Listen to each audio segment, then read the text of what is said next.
మనం జీడిపిలో 2%ని defence industry మీద మనం ఖర్చు చేస్తాం. అది టోటల్ ఇండియన్ బడ్జెట్లో 13%.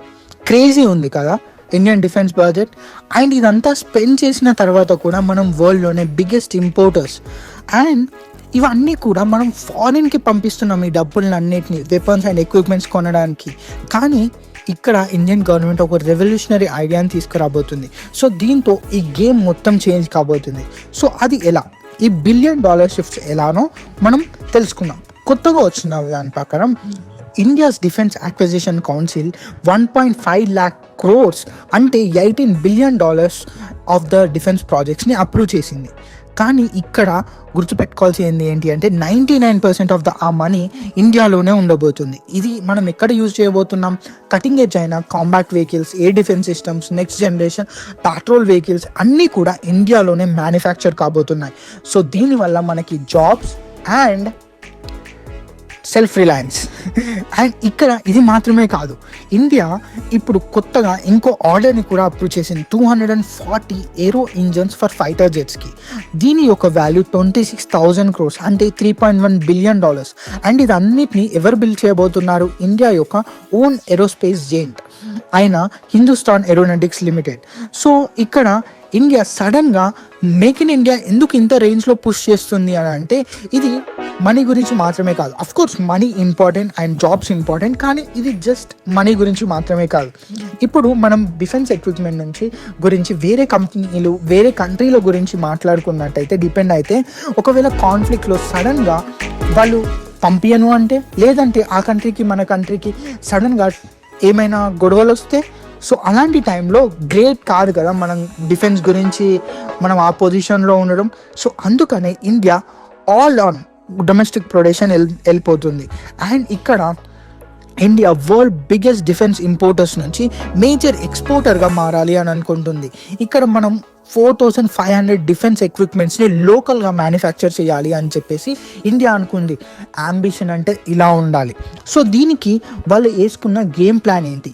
సో ఇక్కడ ఇది వాళ్ళు మెయిన్గా 4 రకాల అప్రోచెస్ని వాడుతున్నారు.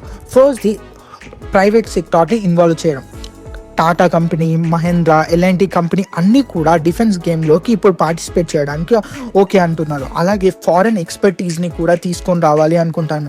అంటే ఇంటర్నేషనల్గా ఏవైతే మోస్ట్ రికగ్నైజ్డ్ డిఫెన్స్ కంపెనీస్ ఉన్నాయో వాళ్ళందరినీ కూడా ఇండియాలో లోకల్గా మ్యానుఫ్యాక్చర్ చేయడానికి, వాళ్ళ కంపెనీస్ని ఇక్కడ ఓపెన్ చేయడానికి ఇండియా ప్రోత్సహించుతుంది. అలాగే ఇండియన్ గవర్నమెంట్ చాలా ఎక్కువగా మనీని డిఫెన్స్ రీసెర్చ్ అండ్ డెవలప్మెంట్లో కూడా ప్రోత్సహించుతుంది. అండ్ ఇవన్నిటిని పుష్ చేయడానికి పాలసీస్ని కూడా చేంజ్ చేస్తుంది. సో ప్రస్తుతానికి ఇండియాస్ డిఫెన్స్ మ్యానుఫ్యాక్చరింగ్ ఎక్కడ ఉంది, ప్రస్తుతానికి రిపోర్ట్ కార్డ్ ఎక్కడ ఉన్నామంటే మనం మరీ అంత వెనకాల కూడా లేదు. మనం మన సొంత ఫైటర్ జెట్ని మ్యానుఫ్యాక్చర్ చేసాము, ట్యాంక్స్ని కూడా మ్యానుఫ్యాక్చర్ చేస్తున్నాం, ఆఖరికి ఎయిర్ క్రాఫ్ట్ క్యారియర్ని కూడా మ్యానుఫ్యాక్చర్ చేసాం. సో మీరు అనుకున్నంత ఘోరంగానైతే మనం లేం, చాలామంది అనుకునే అంత. కానీ అవి ఏ రేంజ్లో ఎక్స్పెక్ట్ చేసామో, ఏ టైంలో ఎక్స్పెక్ట్ చేసామో అది మాత్రం కాలేదు. ఇది మనం అందరం ఒప్పుకోవాల్సిందే. అండ్ డిఫెన్స్ ఎక్స్పోర్ట్స్ కూడా 2023 మరియు 2024 ఫైనాన్షియల్ ఇయర్ ప్రకారం 21,083 crores ఎక్స్పోర్ట్ చేసాం, 75 కంట్రీస్ కన్నా ఎక్కువగా. అండ్ 60% దగ్గర దీంట్లో కంట్రిబ్యూట్ చేసింది ప్రైవేట్ సెక్టారే. కాబట్టి మనం ప్రైవేట్ సెక్టార్ని కూడా ఇన్వాల్వ్ చేయడం బెటర్ అయింది. అండ్ ఇది అన్నీ చూస్తూ ఉంటే ఇదేమీ ఓవర్ నైట్ డెవలప్మెంట్ కాదు. అండ్ కాంప్లెక్స్ డిఫెన్స్ సిస్టమ్స్ని డెవలప్ చేయడం కూడా చాలా అంటే చాలా ఎక్కువ కష్టం. సింపుల్గా చెప్పాలంటే మీ ఇంటి వెనకాల మీరు ఒక రాకెట్ని తయారు చేయడం ఎంత కష్టమో అంత కష్టం. కానీ దీనికి whole lot trial and error process జరుగుతాయి. అవన్నిటికీ కూడా ఇండియా రెడీగా ఉంది.